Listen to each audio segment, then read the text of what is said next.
Hello everyone, मेरा नाम है स्नेहित मिश्रा और स्वागत है तुम्हारा भारत के सबसे विश्वसनीय एजुकेशनल प्लेटफॉर्म जहां पे हम कर रहे हैं आईआईटी जेईई मेंस और एडवांस की तैयारी। और आज का दिन तुम्हारे जीवन का सबसे अच्छा दिन होने वाला है। अगर तुम पहली बार 11वीं क्लास में इस क्लास को अटेंड कर रहे हो, क्योंकि तुम्हारे जीवन का एक ऐसा चैप्टर स्टार्ट होने वाला है जिसे तुम पूरी जीवन भूल भी नहीं पाओगे। बहुत सारे बच्चे होते हैं जो 12th साइंस से करने के बाद ह्यूमैनिटी में मूव कर जाते हैं, कॉमर्स में चले जाते हैं या किसी भी अलग फील्ड में चले जाते हैं, बट वो इस चैप्टर को नहीं भूल पाते। ये इतना गहरा, इतना प्यारा और इतना एडिक्टिव चैप्टर है। मैंने बेसिक मैथमेटिक्स तुम्हें पूरी की पूरी पढ़ा दी है, पूरी की पूरी फील दिलाई है तुम्हें अंदर से। मैंने सिर्फ कैलकुलस पढ़ाया नहीं है, मैंने तुम्हें कैलकुलस के बारे में बताया कि कैलकुलस आया क्यों, कैसे, कहाँ, कब। वो सारी चीज़ें बताने के बाद आज मैं खुद बहुत खुश हूँ, क्योंकि यार वो बेसिक मैथमेटिक्स वेक्टर पढ़ाते पढ़ाते मैं पक गया था। अब असली फिजिक्स शुरू कर रहे हैं, जहाँ पे हम बात करेंगे माइकलसन की, मॉर्ले की, बात कर सकते हैं अरिस्टोटल की, जिसने सबसे पहले सोचा था फिजिक्स के बारे में, कुछ कोपरनिकस की, गैलीलियो की। ये सारे महान लोगों का योगदान इस चैप्टर में जब हमें मिलता है ना, इतनी खूबसूरत चैप्टर बन के तैयार होती है कि मैं तुम्हें बस पढ़ाते वक्त फील करा सकता हूँ, मैं बता नहीं सकता।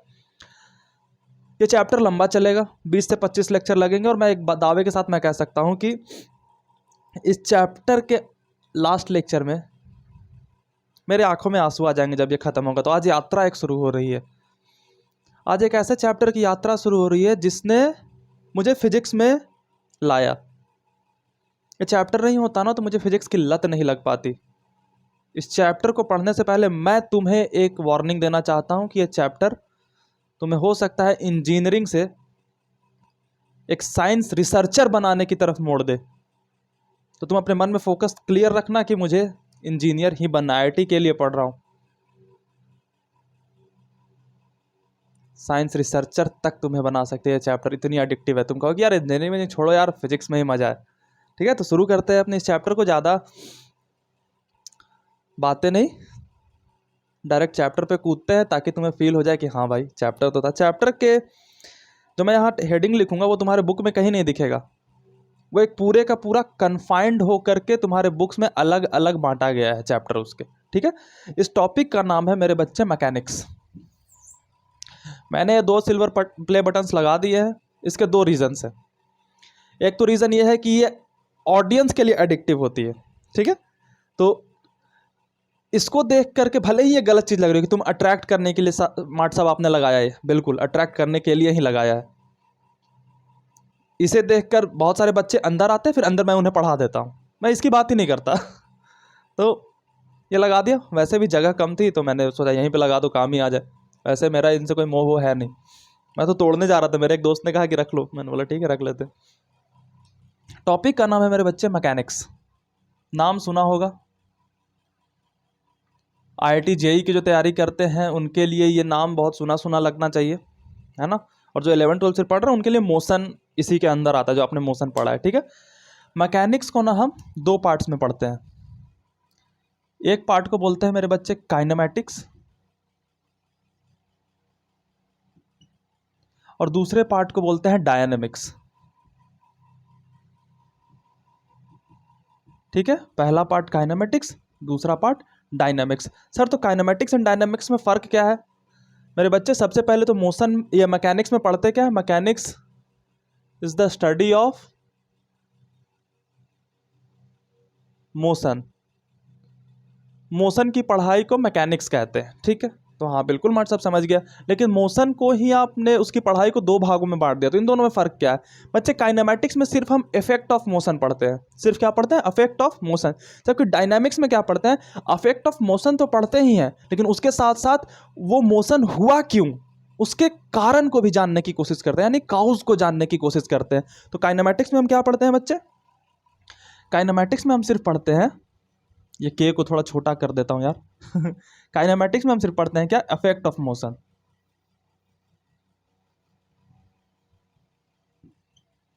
ठीक है, लेकिन डायनामिक्स में क्या पढ़ते हैं हम लोग? इफेक्ट ऑफ मोशन तो पढ़ते ही हैं, लेकिन उसके साथ साथ क्या पढ़ते हैं? काउज ऑफ मोशन भी पढ़ते हैं। सर ये अफेक्ट और काउज, ये है क्या भला का नाम, मतलब समझ में नहीं आया। इफेक्ट किसे कहेंगे और काउज किसे कहेंगे। मैं बोला ठीक है बताता हूँ।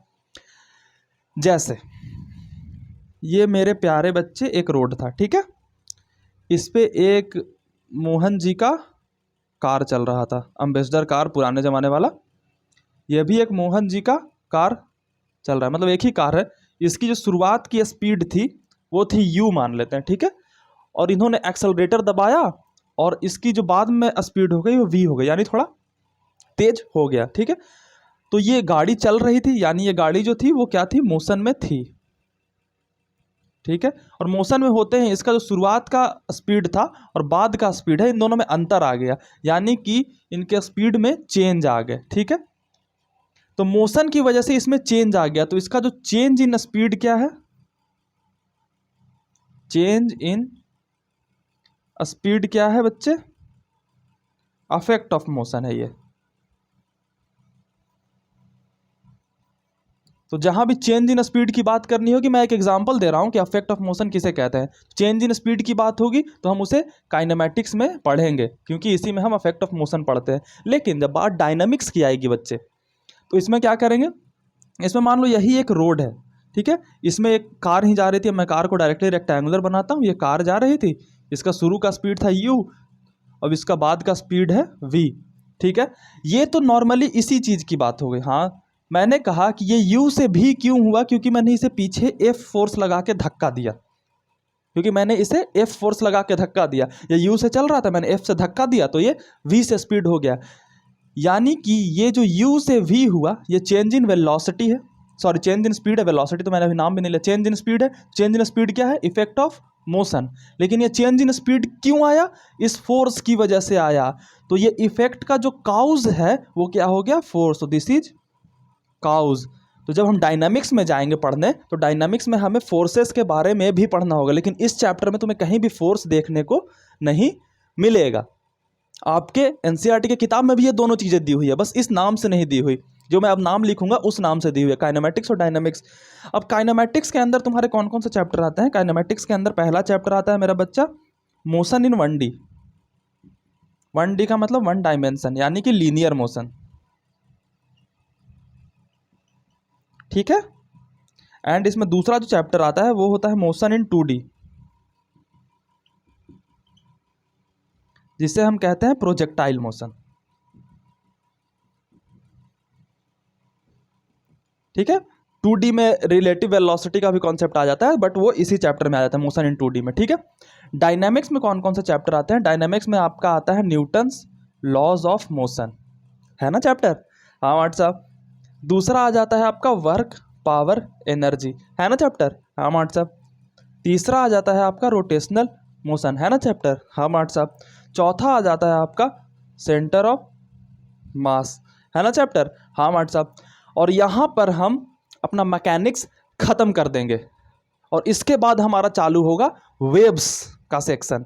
और वेव्स और मैकेनिक्स को जोड़ने वाला जो चैप्टर है वो है SHM, सिंपल हार्मोनिक मोशन, जो कि आधा माना जाता है मैकेनिक्स में और आधा माना जाता है वेव्स में। तो जब हम इतना पढ़ लेंगे इसके बाद हम पढ़ेंगे SHM, और SHM इसको और वेव्स को लिंक करेगा और फिर हम वेव्स वाले सेक्शन में चले जाएंगे। तो मैं तुम्हें बता रहा हूँ ये जो मैकेनिक्स है ना, यही 11th का पूरा पोर्शन लगभग ले जाता है। इसके बाद थोड़ा सा वेव्स बचता है इतना सा, और थोड़ा सा थर्मोडायनेमिक्स, मतलब हीट एंड थर्मोडायनेमिक्स बचती है, ठीक है। तो मैकेनिक्स को आपको ख़त्म करने में अप्रॉक्सीमेटली मैं बता रहा हूँ तो 3.5 महीने लगेंगे, अगर रोज लेक्चर मैं लेता हूँ तो 3.5 महीने लग ही जाता है क्वेश्चन प्रैक्टिस कराते हुए, क्योंकि आपको इवेंचुअली 1 2 3 4 5 6 चैप्टर्स पढ़ने हैं। मैं गारंटी के साथ बोल सकता हूँ कि एक ये पोर्शन और 12th क्लास का जो आता है मॉडर्न फिजिक्स, ये 2 पोर्शन ही तुम तैयार कर लो ना, तुम्हारा जेईई मेंस तो आराम से क्वालिफाई हो जाएगा। तो सोचो जेईई मेंस क्वालिफाई करने के लिए बस तुम्हें 3.5 महीने की तैयारी चाहिए ढंग से। 11th के बच्चों को, ड्रॉपर के बच्चों को मैं नहीं बता रहा, 11th के बच्चों को। तो ये हमारा चैप्टर का रूपरेखा हो गई, इसे अपने कॉपी के पहले पेज पे उतार लो। मैकेनिक्स की एक अलग कॉपी होगी तुम्हारी, फिजिक्स की अलग कॉपी नहीं हो सकती तुम्हारी, फिजिक्स बहुत बड़ा है। मैकेनिक्स की ही एक अलग कॉपी होगी। मैकेनिक्स के लिए सबसे बेहतरीन बुक है HC वर्मा की बुक, और कोई एक स्टैंडर्ड कोचिंग का मटेरियल लगा लेना, रेजोनेंस एलन। मैं तो ओपनली बोलता हूँ, मैं किसी से वो कम्पीट नहीं कर रहा ना, तो बच्चे का जिससे फ़ायदा हुआ उससे, तो एलन रेजोनेंस तो रेप्यूटेड कोचिंग से उनके लगाना, मटेरियल के तो वो पैसे लेते नहीं, मटेरियल तो पीडीएफ में भी मिल जाते। ठीक है, नोट करो इसे कॉपी पे, मैं 2 सेकंड के लिए बोर्ड से बाहर होता हूँ।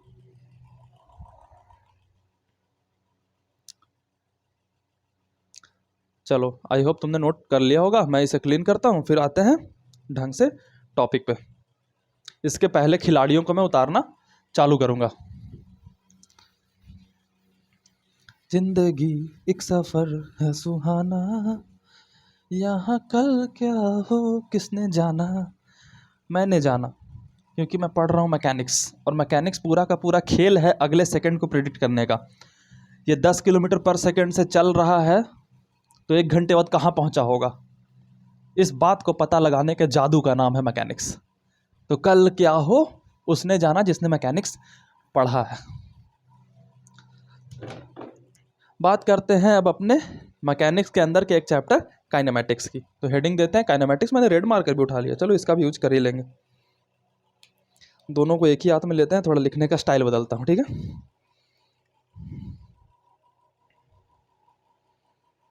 एक सेकेंड, मुस्कुराइए, आप मैकेनिक्स पढ़ रहे हैं ऐसे ही, ठीक। हाँ, चैप्टर का हमारा नाम क्या है बच्चे? काइनेमेटिक्स।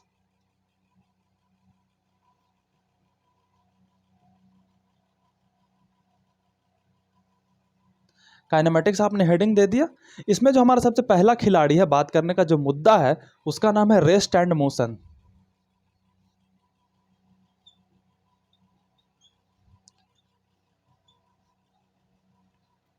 मेरा सबसे पहला तुम्हारा सवाल है कि रेस्ट किसे कहते हैं और मोशन किसे कहते हैं। रेस्ट मतलब रुका हुआ, मोशन मतलब कोई चीज चल रहा है। तो कब हम कहेंगे कोई चीज चल रही है? मैं यहां पे खड़ा हो गया, क्या मैं चल रहा हूं? कैमरे में देख के तुम बोलो, जब स्क्रीन पे अपने देख रहे हो तो बताओ मैं चल रहा हूं? नहीं, लेकिन मैं ऐसे ऐसे होना चालू हो गया, तो क्या मैं चल रहा हूं? हाँ, चल रहा हूं, तुमने कहा बिल्कुल। कैसे पता किया कि चल रहा हूं? क्योंकि तुमने ना अपनी आंखों में 2 चीजों को कंपेयर करना चालू कर दिया। एक मेरा बोर्ड था पीछे का, और एक मेरा शरीर था, ठीक है। तो बोर्ड रुका हुआ दिखने लगा, मैं इधर जाते हुए दिख रहा हूं तुम्हें। अगर मैं एग्जांपल के लिए और क्लियर करूं तो ये क्रॉस ले लिया, क्रॉस के सामने मैं खड़ा था, मैं इधर जाने लगा तो तुम्हें दिख रहा है कि मैं क्रॉस से इस तरफ आ रहा हूं, और क्रॉस, या फिर आप क्रॉस पे फोकस करोगे तो क्रॉस उस तरफ जा रहा है मुझसे। यानी कि कोई भी चीज मोशन में है, ये बताने के लिए आपको 2 चीजों की जरूरत पड़ेगी ही पड़ेगी। एक, जिसको देखकर आप अंदाजा लगाओगे कि दूसरा जो चीज है वो उसके रिस्पेक्ट में चल रहा है या नहीं, है ना। कोई चीज रुका हुआ है, रुका हुआ बताने के लिए भी आपको 2 चीजों की जरूरत ही पड़ेगी, एक तो क्रॉस की और एक मेरी। जैसे अगर आप सूरज को मानो, तो सूरज के रिस्पेक्ट में तो मैं चल रहा हूं ना, क्योंकि अर्थ चल रही है तो अर्थ के साथ साथ मैं चल रहा हूं। तो अगर सूरज और मुझे कंसीडर करोगे तो मैं तो सूरज के रिस्पेक्ट में चल रहा हूं, लेकिन मैं इस क्रॉस के रिस्पेक्ट में रुका हुआ हूं। तो क्रॉस के लिए मैं रुका हूं, सूरज के लिए मैं चल रहा हूं, है ना। तो डिपेंड करता है आप किससे कंपेयर करके मुझे देख रहे हो। और उसको सबसे बेहतरीन फील करने का तरीका है कि आप एक ऑब्जर्वर बन जाओ, और ऑब्जर्वर, आप एक चीटे बन जाओ और चीटा बन के इस क्रॉस पे बैठ जाओ। क्रॉस पे बैठ के देखो मुझे, मैं चल रहा हूँ, हाँ चल रहे हो माट साहब, मैं रुका हूँ, हाँ रुके हो माट साहब। बट तुम चीटा बन के सूरज पे चले जाओ, जलोगे नहीं, क्योंकि तुम बराबरी करने वाले बच्चे हो। तो सूरज पे चले जाओ, सूरज पे जाकर देखो तो अर्थ मूव कर रही है, अर्थ पे स्नेहित सर भी मूव कर रहे हैं, तो हाँ स्नेहित सर मूव किए जा रहे हैं। यानी कि तुमने ऑब्जर्वर बन के देखा तो मैं मूव कर रहा हूं वहां से, और ऑब्जर्वर तुमने क्रॉस पे बन के देखा तो मैं रुका हुआ दिख रहा हूं। यानी कि रेस्ट और मोशन सिर्फ एक बॉडी का एब्सोल्यूट टर्म नहीं है, वो रिलेटिव टर्म है कि आप किसके रिस्पेक्ट में देख रहे हो, उसे कहां से देख रहे हो, इस बात पर डिपेंड करता है कि आपको कोई चीज रुकी हुई दिखेगी या चलते हुए दिखेगी। तो सबसे पहला कंक्लूजन हमने क्या निकाला कि रेस्ट एंड मोशन जो है वो एब्सोल्यूट टर्म नहीं होता। अभी तक ऐसा कोई चीज खोजा नहीं गया है जो सही में पूरे का पूरा रुका हुआ हो। वो किसी और चीज के लिए रुका हो सकता है, लेकिन किसी तीसरी चीज के लिए चलता हुआ हो सकता है ना। तो सबसे पहली लाइन जो हम इसकी लिखने वाले हैं वो क्या है मेरे बच्चे, कि rest and motion are not absolute term, they are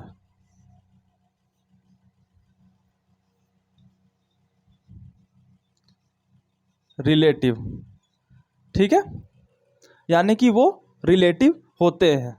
relative का मतलब समझे कि ऑब्जर्वर कोई है, उसके रिस्पेक्ट में वो चल रहा है या नहीं, इससे तय होगा कि वो रेस्ट में है या मोशन में। क्या मेरी बात क्लियर है? तो ठीक है, तो वो किसके रिलेटिव होते हैं? टू कमेंट ऑन रेस्ट और motion of any body, we have to fix a observer who will observe and say whether the body is moving और नॉट।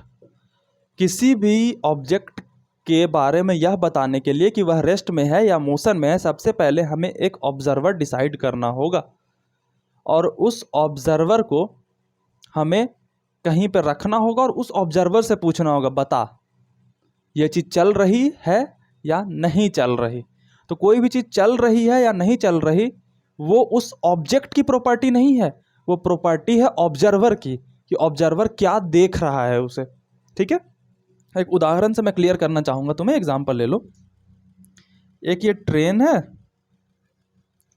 ठीक है, ट्रेन में इधर एक सीट है, इधर एक सीट है, इधर बैठा हूँ मैं और इधर बैठे हो तुम। हम लोग दोनों फिजिक्स डिस्कस कर रहे हैं और इधर बैठे हैं सलमान खान जी।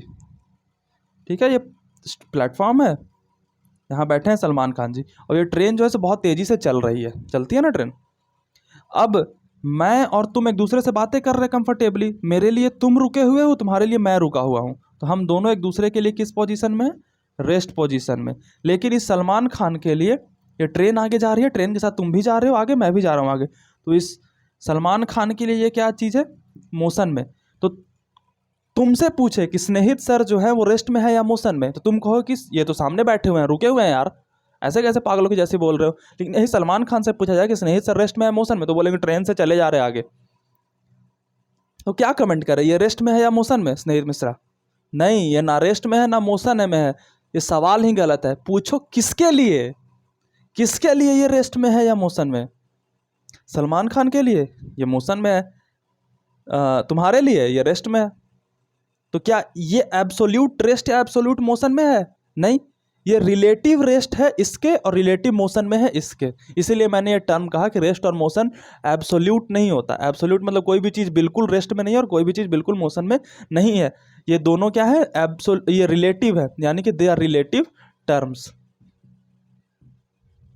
क्या मेरी बात क्लियर हुई? यानी कि रेस्ट और मोशन कोई पूछे कि ये मार्कर रुका हुआ है, तुम्हारे मन में तुरंत सवाल आएगा किसके लिए, क्योंकि तुम फिजिक्स पढ़ रहे हो। आम भाषा में ये सवाल नहीं आते, ये रुका हुआ है, गधे से पूछो वो बोल देगा हाँ, लेकिन तुम फिजिक्स पढ़ रहे हो, तुम क्या बोलोगे बच्चे? मट साहब बताओ किसके लिए, किसके लिए मैं बताऊं ये रुका है या चल रहा है ना? तो आपने ये चीज़ देख ली, नोट करो, ऑब्जर्वर इज इंपॉर्टेंट। और ऑब्जर्वर को फिजिक्स की भाषा में, जो हीरो वाली भाषा होती है, उसमें कहते हैं फ्रेम ऑफ रेफरेंस। रेफरेंस मतलब जहां से हम देख रहे हैं, और फ्रेम मतलब फ्रेम, फ्रेम की हिंदी मुझे नहीं पता यार।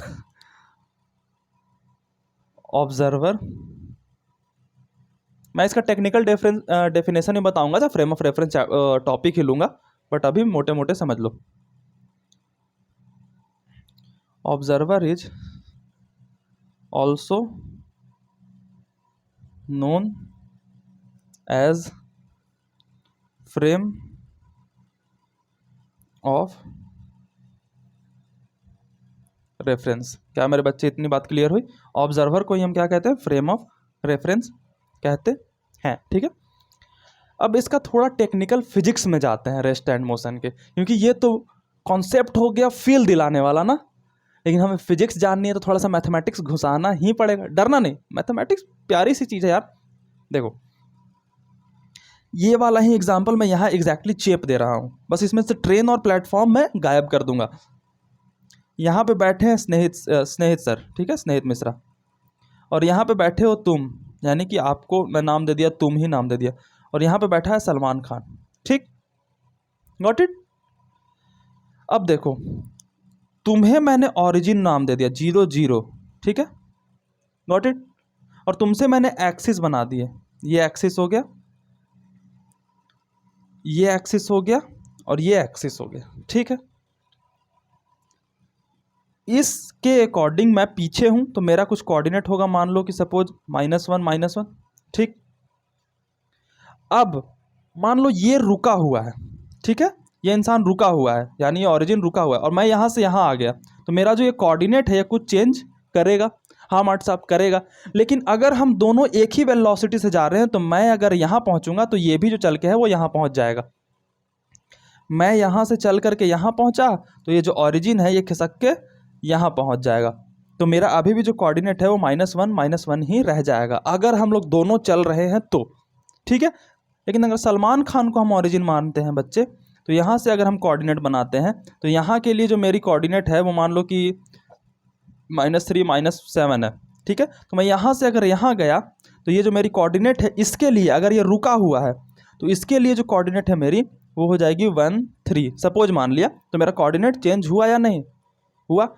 तो अब हम रेस्ट और मोशन को कैसे डिफाइन करेंगे कि अगर किसी भी फ्रेम ऑफ रेफरेंस के लिए, मैंने ऑब्जर्वर नाम दिया, अब इसको टेक्निकल लैंग्वेज में बोलूँगा, किसी भी फ्रेम ऑफ रेफरेंस को अगर हम ओरिजिन मानते हैं तो उसके रिस्पेक्ट में अगर हमारा जो कोऑर्डिनेट है, कोऑर्डिनेट इसे बोलते हैं, कोऑर्डिनेट अगर सेम रह जाता है तो हम कहेंगे कि बॉडी रेस्ट में है, और अगर हमारा कोऑर्डिनेट किसी भी ऑब्जर्वर के रिस्पेक्ट में चेंज हो जाता है मेरे बच्चे, तो हम क्या कहेंगे कि बॉडी मोशन में है ना।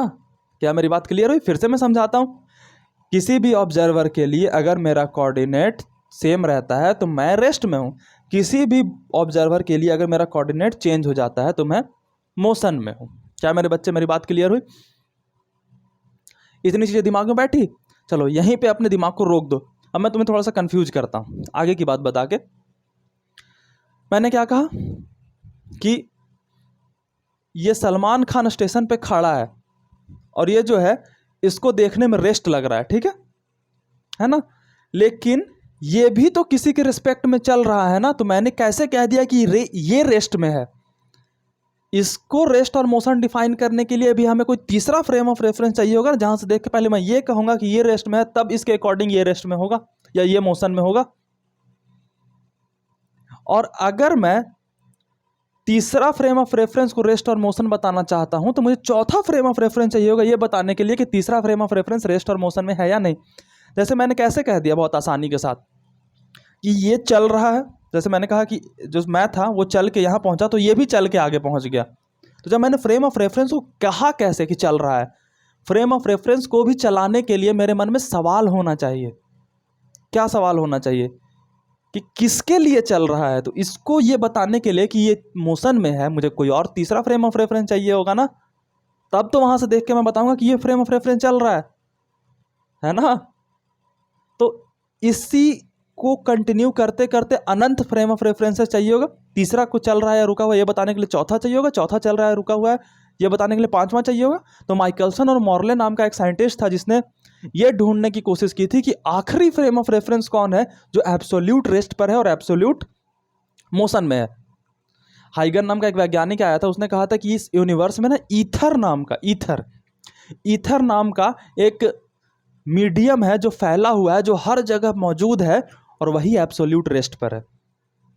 कल्पना थी, हाइपोथेटिकल मीडियम था, और माइकलसन और मॉर्ले ने उसे सही प्रूफ करने के लिए एक एक्सपेरिमेंट किया था, माइकलसन मॉर्ले एक्सपेरिमेंट।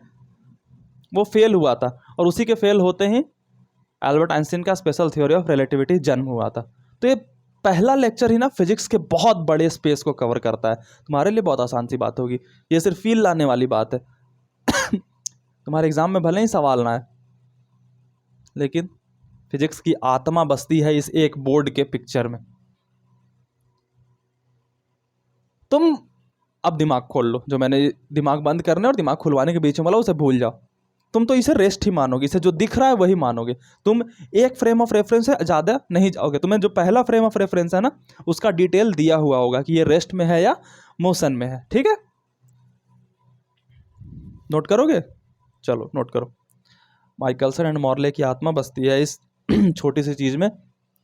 माइकलसन ने कहा था ना कि फिजिक्स में लगभग सारी चीज़ें हैं ना, जैसे कभी कभी हम जब साइंटिस्ट लोग एक्सपेरिमेंट करते हैं ना तो उन्हें अहंकार हो जाता है।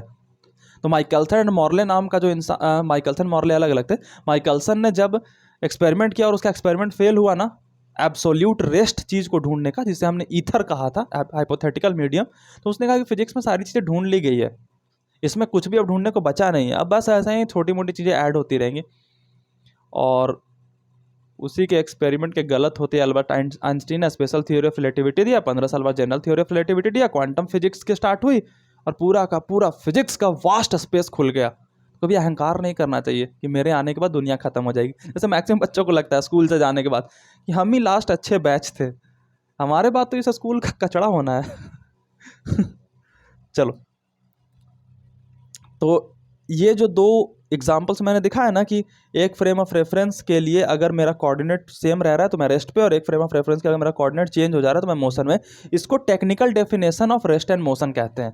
तो technical definition of rest and motion मैं इसे मिटा कर लिखने वाला हूँ। ठीक है, आई होप कि तुमने नोट कर लिया बच्चे।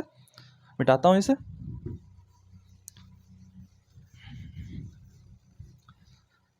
जीना यहाँ, मरना यहाँ, इसके सिवा जाना कहाँ। बिल्कुल सही गाना है, क्योंकि फिजिक्स कभी भी जन्नत और स्वर्ग की बात ही नहीं करती। एवरीथिंग इज नेचुरल, और जो भी नेचर में प्रेजेंट है वो यही है, इसके बाहर कोई चीज नहीं है।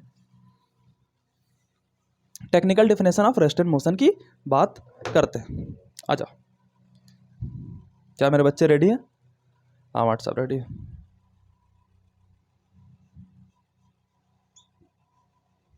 टेक्निकल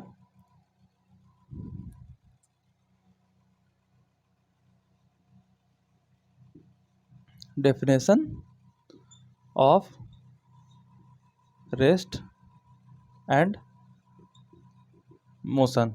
रेस्ट का डेफिनेशन और मोशन का डेफिनेशन की बात करते हैं। सबसे पहले हम बात कर लेते हैं रेस्ट की। ठीक है, तो if the coordinate COORDINATE coordinate of any object is not changing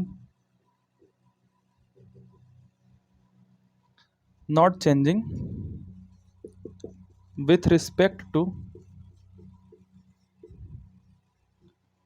an observer। Observer को क्या कहते हैं? Frame of reference. ठीक है, with respect to an observer, then the object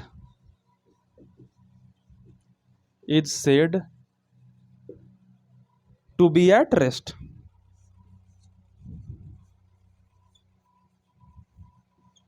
ठीक है, अब इसके बाद बात कर लेते हैं टेक्निकल डेफिनेशन ऑफ मोशन की।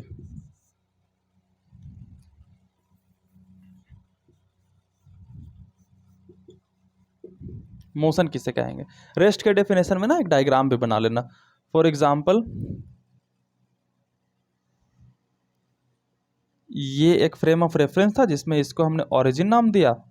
ठीक है, यहाँ पे ऑब्जर्वर खड़ा था। ठीक है, ऑब्जर्वर को तो हम ओरिजिन मानते हैं ना। यहाँ पे कोई चीज़ थी जिसको हमने नाम दे दिया कोऑर्डिनेट को ए और बी। ठीक है, अब ए और बी जो है सो चल के यहाँ पे आ गया। ठीक है, ए और बी जो है वो चल के यहाँ पे आ गया, लेकिन मेरा फ्रेम ऑफ रेफरेंस भी है ना, वो चल के यहाँ पे आ गया। ठीक है, तो ये ओरिजिन फिर यहीं पे मूव हो गया और इसको जो कोऑर्डिनेट था वो ए और बी ही रहे। तो कोऑर्डिनेट्स आर नॉट चेंजिंग। यहाँ पे दिखा देना लिख के, coordinates are not changing, hence it is at rest. ठीक है, अभी ऑब्जर्वर चला, इसको बताने के लिए आगे की साइंस में तुम्हें दूसरा फ्रेम ऑफ रेफरेंस लेना पड़ेगा, बट 11वीं 12वीं का जो सिलेबस है ना, वो पहले फ्रेम ऑफ रेफरेंस में ही रुक जाता है। इसी के आधार पर दूसरे को डिसाइड करता है कि ये चल रहा है या रुका हुआ है। ठीक है, आगे बात करते हैं मेरे बच्चे, मुसन्वा की बात करते हैं। तो इफ द कोऑर्डिनेट ऑफ, लिखना सुंदर सुंदर राइटिंग में, नोट्स बनाते चलना। If the coordinate of any object is changing with respect to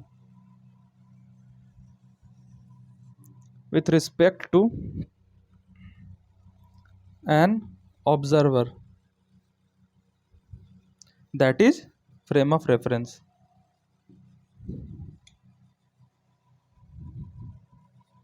ठीक है, then the object is said to be at rest, to be in motion। क्या मेरे बच्चे फ्रेम ऑफ रेफरेंस का भी डेफिनेशन सुनना चाहते हैं? हाँ मार्ट साहब, लिख लो उसका भी। छोटी छोटी चीजों पे बात करते चलते हैं ना बच्चे, फील बना रहता है। मोशन की बात यहां तक हो गई है, मोशन हो गया। यहां लिखते हैं frame of reference.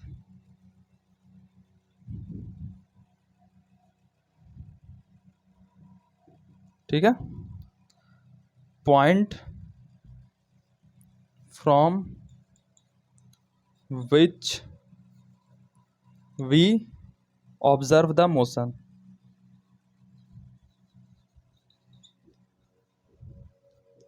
Is called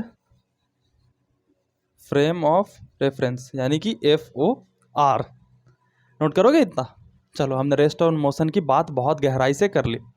इसमें भी अगर मोशन में डायग्राम बनाना चाहते हो तो इसी तरीके का डायग्राम बनाना, बट उसमें सिर्फ इसको आगे बढ़ता हुआ मत दिखाना। ठीक है, इसको आगे बढ़ता हुआ मत दिखाना, इसको यहीं पर रहने देना। इसका कोऑर्डिनेट A1 B1 है, यहाँ से A2 B2 हो जाएगा, तो कोऑर्डिनेट चेंज हुआ, यानी कि इसे कहेंगे कि ये मोशन में है भाई साहब। ठीक है, चलिए इसे नोट कीजिए। मैं 2 सेकंड के लिए हटता हूँ बोर्ड से। ला ला ला, नीचे काफ़ी जगह बच जाती है और मुझे नीचे लिखने में प्रॉब्लम होती है, तो मैं क्या करूँगा कि नीचे पे लिख पाऊँ। बोर्ड को थोड़ा ऊंचा कर दूंगा, बोर्ड ही बहुत बड़ा है यार। चलो, आई होप कि तुमने नोट कर लिया हो रेस्ट एंड मोशन।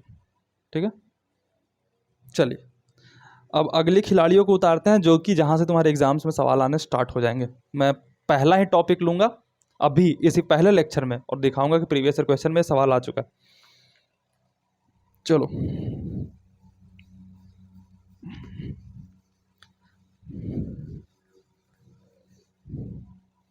जीवन सुख दुख का संगम है। नहीं सर, सुख और दुख एब्सोल्यूट नहीं होते। किसके रिस्पेक्ट में सुख?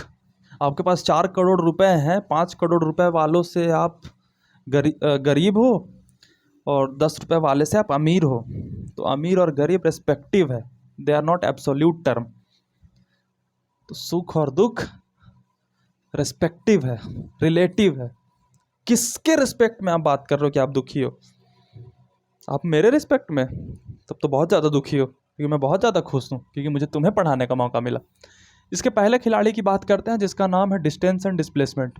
नाम तो सुना ही होगा, डिस्टेंस एंड डिस्प्लेसमेंट। बहुत ही खूबसूरत सा दो छोटा सा नन्हा मुन्ना सा बच्चा। डिस्टेंस किसे कहते हैं? सपोज मुझे दिल्ली से बॉम्बे जाना था, मैं बाई रोड गया, सीधी वाली सड़क से, मैं गली गली होते हुए गया। 1000 तरीकों से जा सकता हूँ मैं यार, मैं किसी और गली में घुस गया, किसी और गली में घुस गया। ठीक है, सपोज करो कि मुझे बॉम्बे से दिल्ली जाना था, एक तो सीधा जुई करके मारा रास्ता, ये पहुँच गया। इस रास्ते का नाम दिया A। जुप, इधर से घूम के गया, इसका नाम दिया M। जुप एन, जुप एक्स, जुप वाई। मैं 1 2 3 4 5 रास्तों से जा सकता था, ठीक है। ये रास्ता और ये रास्ता में कौन सा रास्ता लंबा पड़ेगा? ये वाला, तो इसका डिस्टेंस ज़्यादा हो गया। यानी कि actual length of path is called distance. पहला जो तुम्हारा डेफिनेशन है वो क्या लिखोगे? मैं इधर घूम जाता हूँ ताकि बच्चों को दिखे। राइटिंग खराब हो जाती है उल्टा लिखने में यार, बट फिर भी तुम्हारे लिए लिखूंगा। डिस्टेंस किसे कहेंगे? Actual length of path is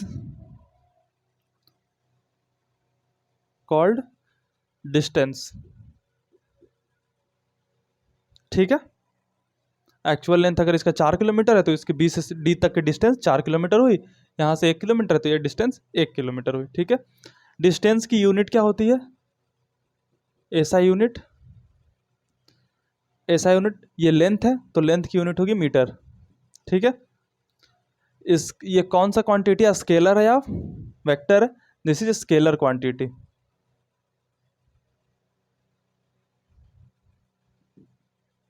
ठीक है। डिस्टेंस का डायमेंशन क्या होगा? डिस्टेंस लेंथ है तो इसका मास का डायमेंशन 0, लेंथ का डायमेंशन 1 और टाइम का डायमेंशन 0, और इसे बड़ा सा डाल दे, ठीक है। तो ये 3 फैक्ट्स आपको याद होने चाहिए, है ना। डिस्टेंस की खुद की कोई न्यूमेरिकल नहीं बन पाती। डिस्टेंस की न्यूमेरिकल बनने की खूबसूरती है डिस्प्लेसमेंट के साथ। जब डिस्प्लेसमेंट पढ़ लोगे ना तो डिस्टेंस और डिस्प्लेसमेंट बना मिला करके अच्छा सा मिक्सचर एक न्यूमेरिकल बनाया जाता है। तो डिस्टेंस हमने पढ़ लिया है तो डिस्प्लेसमेंट भी पढ़ ही डालते हैं। यहाँ पे लिखता हूँ डिस्प्लेसमेंट। नहीं, मैं पहले इधर भर लेता हूँ, नीचे तक अब इस बार भरने की कोशिश करूँगा। What is displacement? डिस्टेंस तो हो गया, actual length of path is called distance. What is displacement? Displacement क्या होता है? ध्यान से सुनना मेरी बात को। Shortest distance between 2 point is called displacement. Shortest distance between 2 point is called displacement.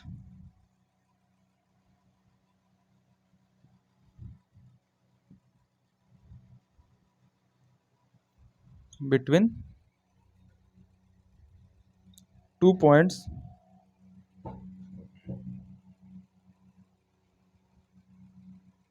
Is called displacement.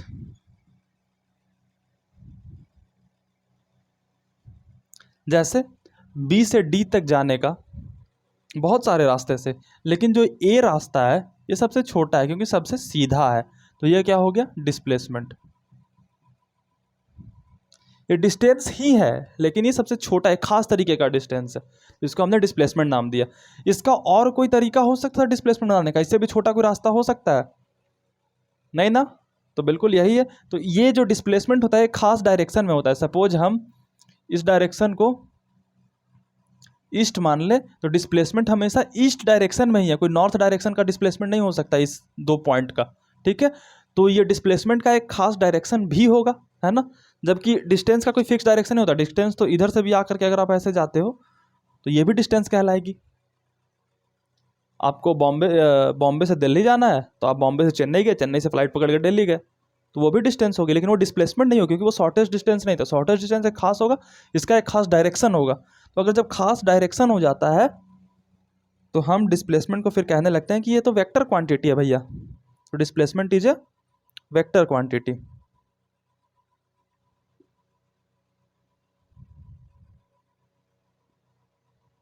Vector quantity, ठीक है। इसका यूनिट, इसका वही यूनिट होता है जो डिस्टेंस का होता है। इसका डायमेंशन वही होता है जो डिस्टेंस का होता है। एल पे 0 क्यों लगा, एल पे 1, ठीक है। तो डिस्टेंस एंड डिस्प्लेसमेंट।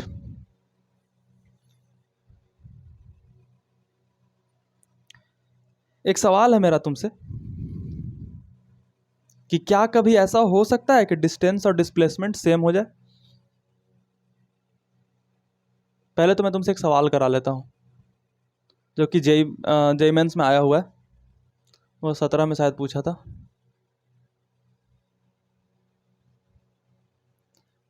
ए से बी तक कोई गाड़ी ऐसे इस कर्व पाथ पे चल के गई है, ठीक है।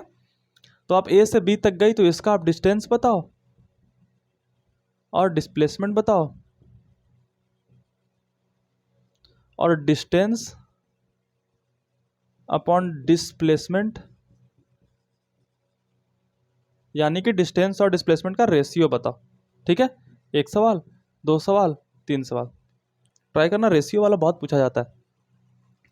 डिस्टेंस तो जो एक्चुअल गाड़ी गई है उसका लेंथ बता दो, और डिस्प्लेसमेंट शॉर्टेस्ट बताओ। तो शॉर्टेस्ट कौन सा होता है? शॉर्टेस्ट हमेशा स्ट्रेट लाइन होगा, स्ट्रेट लाइन के अलावा कोई हो ही नहीं सकता। जीने के हैं 4 दिन, 5 दिन का टेस्ट मैच, कैसे जीऊँ मैं। डिस्टेंस एक्चुअल पाथ, पूरे का पूरा ये लाइन का लेंथ हमें निकालना होगा। ये सेमी सर्कल है तो सेमी सर्कल का सरकमफ्रेंस क्या होता है? पाई आर। तो इसका रेडियस है आर, तो पाई आर इज द डिस्टेंस, ठीक है। क्योंकि पूरे का 2 पाई आर होता है तो 2 पाई आर बाई 2 होगा पाई आर। डिस्प्लेसमेंट क्या होगा? शॉर्टेस्ट डिस्टेंस, तो ये स्ट्रेट लाइन है, ठीक है। ये ए से बी की तरफ गया यानी कि ये हो जाएगा इतना आर और इतना आगे और आर, तो 2 आर। क्या ये सही है? नहीं मार्ट सब गलत है, क्योंकि displacement is a vector quantity, तो वेक्टर का डायरेक्शन लगाना इंपॉर्टेंट है। और मैंने वेक्टर पढ़ाते हुए तुम्हें बताया था कि वेक्टर का डायरेक्शन क्या बताता है? उसका कैप, यानी ए से बी की तरफ जा रहा है तो A B cap is the direction, तो 2 R A B cap is the answer. Displacement distance upon displacement क्या होगा? डिस्टेंस अपॉन डिस्प्लेसमेंट सवाल ही गलत है। आप एक स्केलर में वेक्टर से डिवाइड कैसे कर दोगे? इस सवाल को सही करने के लिए, समझ में आया? एक स्केलर क्वांटिटी का डिवाइड वेक्टर क्वांटिटी से नहीं हो सकता कभी भी। एक स्केलर क्वांटिटी का कंपैरिजन वेक्टर क्वांटिटी से नहीं हो सकता कभी भी। ये बातें ध्यान रखना, इसमें भटकाया जाता है। Question is wrong. ये सवाल तब सही होता है जब distance upon magnitude of distance displacement का रेशियो पूछा जाता है। अब बता सकते हो, तो अब क्या होगा? Pi R upon 2 R, R से आर गया, pi by 2 equal to pi ratio 2 is the answer.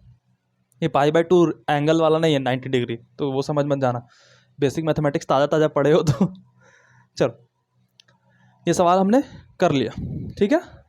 Basic सवाल था, 2017 में पूछा गया था, उसमें सिर्फ डिस्प्लेसमेंट पूछा गया था और शायद वेलोसिटी भी, वो आगे की बात है। मेरा एक सवाल है, can ever distance and displacement be equal? क्या कभी ऐसा हो सकता है कि डिस्टेंस और डिस्प्लेसमेंट इक्वल हो जाए? यहाँ पे ना बहुत सारे टीचर्स ना थोड़ी सी कन्फ्यूजन कर देते हैं, मैं वो तुम्हें क्लियर करना चाहता हूँ। टीचर्स बोल देते हैं हाँ होगा। वो क्या बोलते हैं कि सपोज कोई चीज़, गाड़ी जो है वो ए से बी पर गई और उसने सबसे सीधा वाला रास्ता लिया, तो रास्ता यही लिया और शॉर्टेस्ट डिस्टेंस भी यही था, तो यही डिस्टेंस हुआ, यही डिस्प्लेसमेंट हुआ। नहीं सर, गलत हो थोड़ा सा। डिस्टेंस और डिस्प्लेसमेंट कभी इक्वल हो ही नहीं सकते, क्योंकि डिस्टेंस स्केलर है, डिस्प्लेसमेंट वेक्टर है। तो मैंने क्या कहा? Scalar quantity vector quantity compare नहीं कर सकते। आप जो बताना चाह रहे हो वो सही है, बोलने का तरीका गलत है। ये कभी नहीं हो सकता। क्या हो सकता है कि डिस्टेंस जो है ना वो मैग्नीट्यूड ऑफ डिस्प्लेसमेंट के बराबर हो सकता है। जनरली जो है वो डिस्टेंस जो है डिस्प्लेसमेंट से बड़ा होता है और कभी कभी इक्वल भी हो जा सकता है, लेकिन यहाँ पे डिस्प्लेसमेंट नहीं होगा, क्योंकि स्केलर और वेक्टर को कंपेयर ही नहीं कर सकते हम। क्या बड़ा क्या छोटा? एक वेक्टर, एक लीटर पानी ज़्यादा या 1 किलो आलू ज़्यादा, कैसे कंपेयर करोगे? लॉजिक है नहीं ना, मैंने बताया था तुम्हें पढ़ाते हुए। तो डिस्टेंस और डिस्प्लेसमेंट को कंपेयर हम नहीं कर सकते, डिस्टेंस और मैग्नीट्यूड ऑफ डिस्प्लेसमेंट को कंपेयर कर सकते हैं। क्या मेरे बच्चे को मेरी बात क्लियर हुई? हाँ व्हाट्सअप क्लियर हुई। एक और सवाल है मेरा प्यारा सा, वो भी बहुत से टीचर्स गलत ही बताते हैं। Can displacement be zero? Can displacement be zero?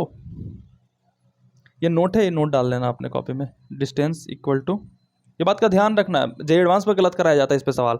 Distance equal to displacement करके दे देगा, डिस्प्लेसमेंट के बराबर हो ही नहीं सकता, मैग्नीट्यूड डिस्प्लेसमेंट के बराबर होता है। दूसरा सवाल है, कैन डिस्प्लेसमेंट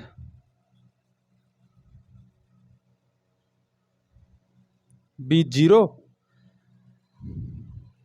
हो सकता है जीरो? नहीं हो सकता, लेकिन टीचर्स बोलते हैं होता है। देखो, ए से स्टार्ट किया मैंने कोई गाड़ी चलाना, गोल गोल घूम के यहीं पे आ गए, तो यहां से गए यहीं पे आ गए, यानी यहां से यहां की दूरी क्या हो गई सबसे छोटी सी? जीरो। जीरो तो वो स्केलर आप बता रहे हो, डिस्प्लेसमेंट तो वेक्टर होता है। हाँ, displacement can never be zero, displacement can always be zero vector. तो मैं कहाँ लिख दूँ इसे? मैं यहाँ लिखता हूँ, तुम नोट्स यहीं पर डालोगे। मैं थोड़ा छोटा लिखने की कोशिश करूँगा आपसे, ताकि बोर्ड में ज़्यादा लिख पाऊँ। डिस्प्लेसमेंट जो है ना, वो कभी भी जीरो नहीं हो सकता, ये can be zero vector. Zero vector इसलिए तो पढ़ाया था ना बच्चे। हाँ, लेकिन मैग्नीट्यूड ऑफ डिस्प्लेसमेंट जीरो हो सकता है।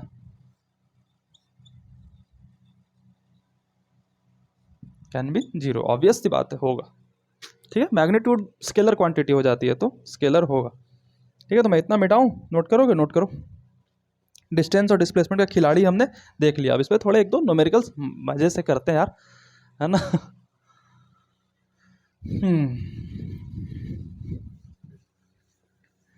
रब्बा और सहा ना जाए, कुछ तो बोल बोल बोल।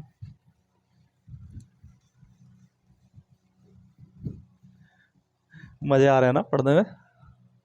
मुस्कुराते हुए पढ़ना, हेडेक लेके नहीं पढ़ना हमें।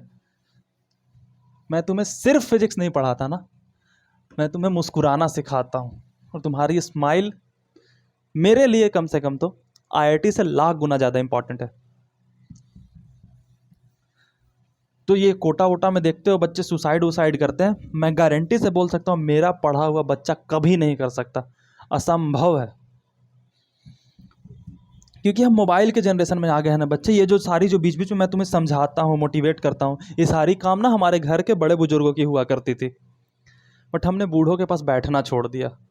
अगर तुम्हारे घर में दादा हैं, दादी हैं, नानी है, नाना है ना, ताऊ है कोई, उनसे बातें करना। भले ही फिजिक्स एक दिन मत पढ़ना, लेकिन अपने मम्मी से पापा से बातें जरूर करना। उनके पास ना एक खजाना है अनुभव का, और हमारे पास एक अनुभव की कमी है। ठीक है,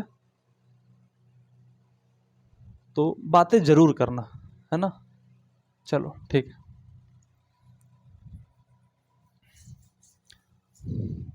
सवाल करो। एक एग्जाम्पल मैंने कराया था, ये एग्जाम्पल सवाल करना कि थोड़ा सा कॉम्प्लेक्स माइंड ट्रिगर टाइप सवाल दे देता हूँ।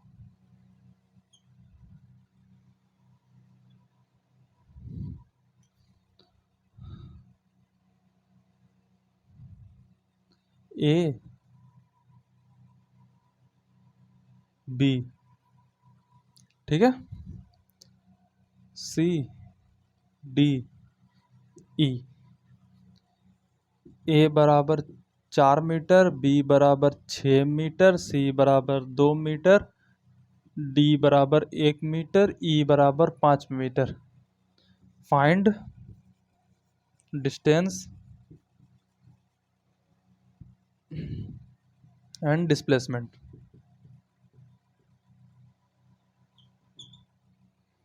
डिस्टेंस एंड डिस्प्लेसमेंट फाइंड करो स्माइल के साथ।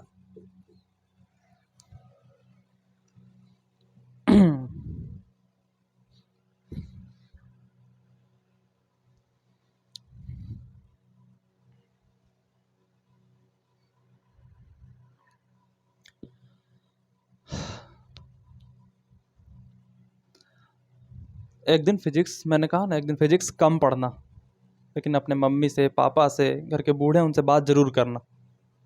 ठीक है, हम सिर्फ फिजिक्स पढ़ते रह जाते हैं ना, इसी कारण कभी कभी हमारे 35 टुकड़े हो जाते हैं। माँ से बात करना, मैं तुम्हें कह रहा हूँ, मैं खुद तुम्हें पढ़ा रहा हूँ आईआईटी के लिए, लेकिन तुम माँ से बात जरूर करना, पापा से बात करना, अपनी बातें बताना उन्हें। भले उनका तरीका अलग हो सकता है, वो कभी तुम्हारा बुरा नहीं चाहेंगे, कभी नहीं, इम्पॉसिबल है। और कोई महान काम नहीं है बुरा नहीं चाहना, वो बायोलॉजिकली ही ऐसे बने कि वो बुरा नहीं चाह सकते। बट बायोलॉजी हमेशा ख़राब नहीं होती, कभी कभी अच्छी हो जाती है, तो बिल्कुल बात करना उनसे। ठीक है, जिसे तुमसे फ़ायदा उठाना होगा ना, वो बहुत ज़्यादा मीठी बातें करेगा। मम्मी पापा तुम्हें थप्पड़ मार के कहेंगे जाओ उसके यहाँ प्रसाद देकर आ, पड़ोसी कहेगा सोनू बेटा थोड़ा सा लेते आओगे मंदिर से प्रसाद मेरे लिए, क्योंकि मुझे तुमसे फ़ायदा उठाना है। मम्मी पापा को वो थप्पड़ मारेंगे, जाना पड़ेगा तुम्हें। फाइंड डिस्टेंस एंड डिस्प्लेसमेंट कर लिया। Distance is the distance is the actual path, तो ये ए है, ये बी है, ठीक है। तो डिस्टेंस होगा एक्चुअल पाथ, ये हम ऐड करते जाएंगे तो हमारा डिस्टेंस आ जाएगा। तो डिस्टेंस पहले निकालने की कोशिश करते हैं। डिस्टेंस क्या हो जाएगा, सी प्लस ये ए है तो ये हाफ सर्कल है, तो पाई ए कैसे आया, इस सेमी सर्कल है, इसका पेरीमीटर पाई आर होता है, आर की जगह पे ए मैंने पुट कर दिया, plus D plus pi B आया इसका पेरीमीटर, प्लस ई। अब इसके जगह वैल्यू पुट करो, सी की जगह पे वैल्यू पुट करो, पाई की जगह पे 22/7 पुट कर देना, ठीक है। ऐड करके जो आंसर आएगा वो तुम्हारा आंसर होगा। डिस्प्लेसमेंट निकालते हैं। डिस्प्लेसमेंट डायरेक्ट इसका सीधा सीधा सब जोड़ दो। Displacement is the shortest distance is always straight line. तो सी प्लस यहाँ से यहाँ तक 2a plus D plus 2b plus E. 2b कैसे लिखा, यहाँ से यहाँ तक b और यहाँ से यहाँ तक एक और b होगा, यहाँ से यहाँ तक a और यहाँ से यहाँ तक एक और a होगा। तो इसके में वैल्यू पुट करो और डिस्प्लेसमेंट निकाल लो, ठीक है। एक और सवाल करना डिस्टेंस और डिस्प्लेसमेंट पे, ये थोड़ा सा ट्रिगरिंग सवाल है। यहाँ पे ना एक मैग्नीट्यूड निकलेगा, डिस्प्लेसमेंट में तुम्हें बदलना होगा तो यहाँ पे ए बी कैप लगाना होगा अगर ए से बी की तरफ जा रहे हैं, ठीक। ये सर्कल है, सर्कल में ये मैंने 4 क्वाड्रेंट में बांट दिया, ए बी सी डी, ठीक है। रेडियस है आर आर आर आर, ठीक है। ए से बी तक जाने के लिए मुझे डिस्टेंस बताओ और डिस्प्लेसमेंट बताओ।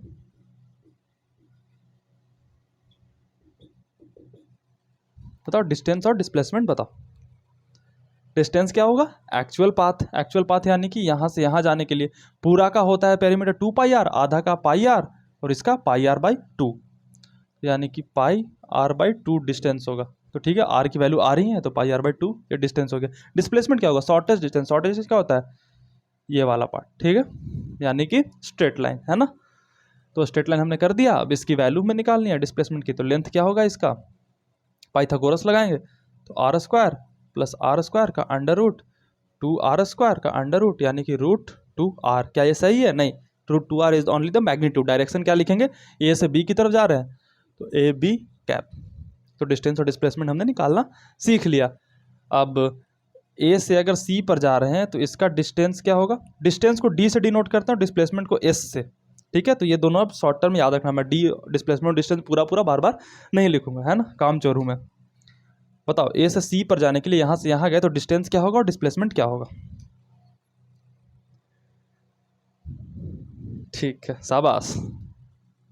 डिस्टेंस क्या होगा, यहाँ से यहाँ गए तो ये पूरा का पूरा चले तो यानी कि डिस्टेंस होगा πr, और डिस्प्लेसमेंट क्या होगा, यहाँ से ए से सी चले तो r इतना चले और r इतना चले, 2r। इसका डायरेक्शन क्या होगा, ए सी कैप, है ना। फिर आगे चलते हैं, ए से लेकर के डी पर गए, डिस्टेंस निकालो, डिस्प्लेसमेंट बताओ। ए से डी पर गए ऐसे घूम कर ही, इधर साइड से नहीं, इधर बड़े वाले से घूम के, बताओ डिस्टेंस क्या हो जाएगा। यहाँ से यहाँ तक πr था और यहाँ से यहाँ तक πr/2, तो πr प्लस πr/2 टोटली कितना हो जाएगा, 3πr/2 is the distance. Displacement क्या होगा, सबसे छोटा सा ये वाला, है ना। तो ये डिस्प्लेसमेंट की वैल्यू क्या होगी, पाइथागोरस लगाएंगे, पाइथागोरस लगा के आएगा √2r, और डायरेक्शन देने के लिए ए डी कैप, क्योंकि पता तो चले कि किधर से जा रहे हैं। सिर्फ √2r लिख देते तो ये वाला और ये वाला तो बराबर हो जाता, फिर डिस्प्लेसमेंट में फ़र्क क्या हुआ, है ना। तो मेरे बच्चे समझ गए, डायरेक्शन देना इंपॉर्टेंट है, बिना डायरेक्शन के गलत काट दिया जाएगा तुम्हारा। ए से लेकर के ए तक मतलब पूरा घूम कर आए तो डिस्टेंस बताओ और डिस्प्लेसमेंट बताओ। डिस्टेंस हो जाएगा 2πr और डिस्प्लेसमेंट हो जाएगा 0, नहीं 0 वेक्टर, बिल्कुल सही, 0 वेक्टर, है ना। तो ये एग्जांपल मैंने दिया, इस एग्जांपल को नोट करो और पीछे वाले एग्जांपल को नोट करो। 2 एग्जांपल क्या है, एक दो और करते हैं, एक सबसे टफ वाला करवाता हूँ तुमसे।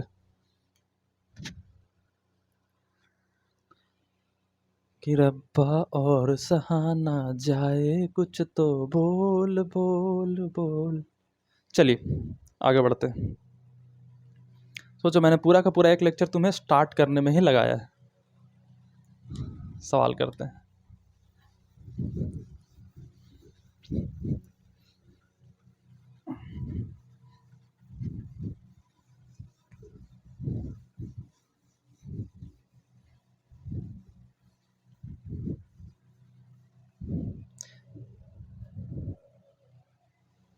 सवाल ये है, क्वेश्चन ये है, ये सर्कल है, ठीक है, इसका आर है रेडियस, ये थीटा एंगल तक गया, ये ए से लेकर के बी तक, ठीक है। अब तुम्हें क्या बताना है, find ratio of distance to magnitude of displacement.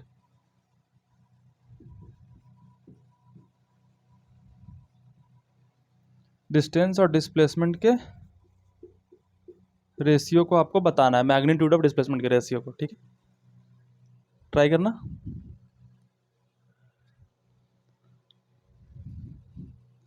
हो गया, चलिए ट्राई करते हैं।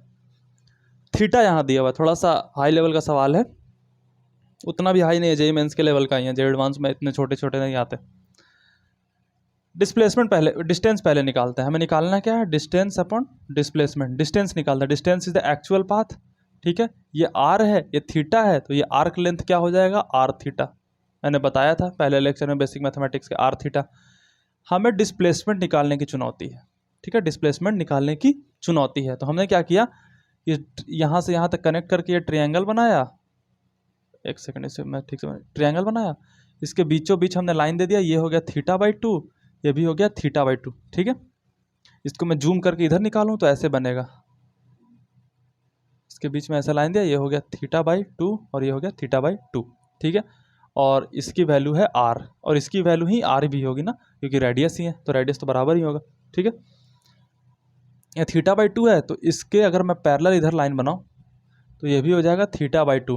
अब इस आर को अगर इधर करूँ तो R cos theta by 2 component आएगा, इधर आएगा आर साइन थीटा बाई 2। मैंने कंपोनेंट लेना भी वेक्टर में सिखाया था, ठीक है। और ये भी हो जाएगा, ये वाला हो जाएगा आर साइन थीटा बाई 2, ठीक। तो ये पूरे का पूरा कितना हो जाएगा, 2r साइन थीटा बाई 2, ठीक है, 2r साइन थीटा बाई 2। यानी कि ये वाली जो लेंथ हो गई, ये हो गई 2r साइन थीटा बाई 2, यानी कि डिस्प्लेसमेंट की वैल्यू आ गई 2r sine theta by 2। R से आर कैंसल, ये हो जाएगा theta upon 2r sine theta by 2, ये हो जाएगा हमारा आंसर, ठीक है। इसमें एक और सवाल एक्सटेंड कर सकते थे, if theta is 20 degree find ratio. अगर थीटा 20 डिग्री होता तो इस रेशियो का वैल्यू क्या आता, तो थीटा की जगह पर 20 डिग्री डाल दो, सॉरी 20 रेडियन, डिग्री में कब तक काम चलाओगे, रेडियन, तो 20 रेडियन ऊपर डाला, नीचे क्या लिखेंगे, 2r साइन थीटा की जगह 20 रेडियन बाई 2, यानी कि 10 रेडियन। हो गया आंसर। नहीं, आगे बढ़ सकते हैं। मैंने बताया था क्या, बेसिक मैथमेटिक्स के ट्रिग्नोमेट्री में जब basic angle small angle approximation पढ़ा रहा था, तो कि जब थीटा की वैल्यू 10 रेडियन से बराबर या छोटी हो तो sine theta equal to theta हो जाता है, यानी कि 20 radian upon 2r 10 radian, 20 radian upon 20 radian r equal to 1 ratio r is the answer, ठीक है। तो क्या मेरे बच्चे बात क्लियर हुई। तो बीच बीच में ना पुराना पुराना रिवाइज कराता जाऊँगा। एक एक्सपीरियंस टीचर की यही फ़ायदा होता है कि वो पुराने चीज़ों का तुम्हारा लेक्चर में ही रिवाइज कराते जाता है। अगर तुमने पिछला लेक्चर भूल गया था तो तुम याद रखना कि साइन थीटा अगर छोटे वैल्यू के लिए होता है, मतलब साइन थीटा में जो थीटा की वैल्यू है बहुत छोटी है, तो sine theta equal to theta हो जाती है। ये एग्जाम्पल तुमने कर लिया, ठीक है। अब मैं तुमसे पूछता हूँ एक लैंग्वेज वाला सवाल। नहीं, मैं बोर्ड नहीं मिटाऊंगा, मैं इसी में लिखूंगा। A car moved 20 kilometre north, 20 kilometre displacement, मैंने मैग्नीट्यूड ऑफ डिस्प्लेसमेंट कंपेयर कराया था ना, तो यहाँ पे मॉड लगा देना, ठीक है। 20 kilometre north then turned 20 kilometre east, ठीक है, then turned 20 kilometre south, then turned 20 kilometre west, find displacement.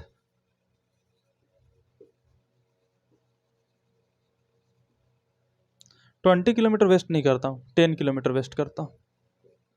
Find displacement. 20 kilometre में आसान हो जाता है, मैंने थोड़ा टफ कर दिया। पहले तो तुम्हें सबसे पहले डायरेक्शन पता होना चाहिए कैसे कैसे होता है। तो डायरेक्शन मैंने बताया था तुम्हें, न्यूज याद रखना, न्यूज NEWS। ये मैंने क्या कर दिया, अरे यार NEWS ऐसे, तो क्या हो गया, नॉर्थ ईस्ट साउथ वेस्ट, ठीक है। तो ये हमेशा याद रखना, काम आएगा। अब इसके अकॉर्डिंग तुम चलना चालू करो। कैसे, सबसे पहले 20 मीटर नॉर्थ चला, यहाँ खड़ा था, नॉर्थ 20 किलोमीटर चल दिया, ठीक है। इसके बाद चला 20 किलोमीटर ईस्ट, 20 किलोमीटर ईस्ट चल दिया, ठीक है। फिर उसके बाद है 20 किलोमीटर साउथ, साउथ नीचे की तरफ 20 किलोमीटर साउथ चला। फिर उसके बाद चला क्या, 10 किलोमीटर वेस्ट, 10 किलोमीटर वेस्ट चला। सिंपल सी बात है, इसका जो डिस्प्लेसमेंट है वो यहाँ से यहाँ है, तो ये 10 किलोमीटर ही होगा, क्योंकि ये स्क्वायर बन रहा है। तो ये 20 किलोमीटर, तो ये पूरा 20 किलोमीटर, 20 में से इतना 10 है, तो इतना 10 kilometre. Displacement is 10 kilometres. Direction क्या देंगे, ये वाला ईस्ट था, तो ईस्ट से साउथ की तरफ है, नहीं सॉरी, इनिशियल पॉइंट यहाँ है, फाइनल पॉइंट यहाँ है। इनिशियल था इधर, फाइनल था यहाँ, तो 10 kilometre towards east is the answer. Direction बताना जरूरी है डिस्प्लेसमेंट का। क्या मेरे बच्चे, मेरी बात क्लियर हुई? हाँ, मेरा बहुत लंबा क्लास लेने का मन हो रहा है तुम्हारा आज, लेकिन मैं मन से नहीं चलता, मैं स्ट्रैटेजी से चलता हूँ तुम्हारी, क्योंकि मेरे बच्चे को सिलेक्ट करवाना है, मेरे मन के अकॉर्डिंग काम नहीं करवाना है ना। तो डिस्टेंस और डिस्प्लेसमेंट आपने पढ़ लिया, मजे आ गए, फील आया। रेस्ट एंड मोशन का, डिस्टेंस डिस्प्लेसमेंट का कोऑर्डिनेट वाला एक जो डेफिनेशन है, technical definition of rest and motion, उसका काम आएगा जब मैं तुम्हें कोऑर्डिनेट सिस्टम में डिस्टेंस और डिस्प्लेसमेंट बताऊंगा, है ना। तो मज़े करो, पढ़ाई करते रहो। अगले लेक्चर में वेलोसिटी एंड स्पीड चालू करूंगा, फिर डिस्टेंस पे फिर वापस लौट के आएंगे, है ना। तो मज़े से पढ़ते हैं। मैं तो बहुत खुश हूँ तुम्हें पढ़ा कर यार, गर्व होता है मुझे तुम पे। Have a good day, take care, bye bye.